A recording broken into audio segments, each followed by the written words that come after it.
Takarjala Belbari community হলে তিপরামথা ও বিজেপির কর্মীদের মধ্যে রক্তক্ষয়ী সংঘর্ষ, আহত 6 জন বিজেপি কর্মী। ঘটনা বুধবার দুপুরে বেলবাড়ি কমিউনিটি হলে পূর্ব নির্ধারিত সময়সূচি অনুযায়ী টাকারজলা বিজেপি মণ্ডলের এক সাংগঠনিক বৈঠকের আয়োজন করা হয়। সাংগঠনিক বৈঠকে উপস্থিত ছিলেন সিপাহীজলা জেলার যুব মোর্চা সাধারণ সম্পাদক প্রীতম সাহা, সম্পাদক সৈকত সাহা, টাকারজলা মণ্ডল সভাপতি রবীন্দ্র দেব বর্মা সহ যুব মোর্চার কর্মীরা। এদিন সাংগঠনিক বৈঠকে শুরু হওয়ার সাথে সাথে তিপরামথা কর্মীরা সেখানে হামলা চালায় বলে অভিযোগ।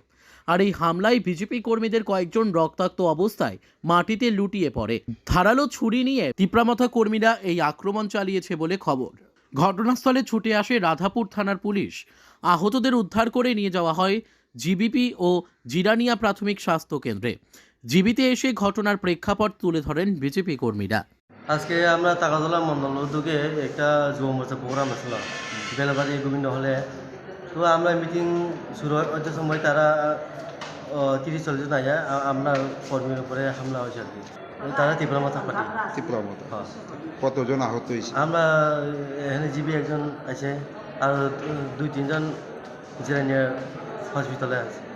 এই ঘটনায় তীব্র নিন্দা ও প্রতিবাদ জানিয়েছেন সিপাহীজলা জেলা উত্তরের যুব মোর্চার সম্পাদক সৈকত সাহা সহ অন্যান্যরা। ওনারা জানিয়েছেন যুক্ত ঘটনার সুষ্ঠু তদন্ত ক্রমে অভিযুক্তদের কঠোর শাস্তি দিতে হবে, অন্যথায় যুব মোর্চার কর্মীরা বৃহত্তর আন্দোলন গড়ে তুলবে তিপরামথা কর্মীদের বিরুদ্ধে। টাকারজলা মণ্ডলের উদ্যোগে আমাদের একটা সাংগঠনিক বৈঠক ছিল এখানে পূর্ব নির্ধারিত সময় অনুযায়ী বেলবাড়িতে।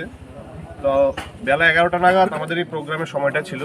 তো আমরা প্রোগ্রামে এসে দেখি এখানে তিপরামথার কিছু উচ্ছৃঙ্খল যুবক আমাদের ভারতীয় জনতা যুব মোর্চার 5 থেকে 6 জন কার্যকর্তাকে আহত করেছে। সংগঠন করার সবার অধিকার আছে, তিপরামথারও যেমন অধিকার আছে, ভারতীয় জনতা পার্টির অধিকার আছে, সবার অধিকার আছে। আমি তীব্র ভাষায় তিপরামথার এই কার্যক্রমকে আমি নিন্দা জানাচ্ছি। আগামী দিনে যদি টাকারজলাতে এইসব কোনো ঘটনা ঘটে, আমরা যুব মোর্চা এবং ভারতীয় জনতা পার্টির কার্যকর্তারা আমরা তীব্রভাবে এদেরকে দমন করব। Bureau report, news daily Bharat.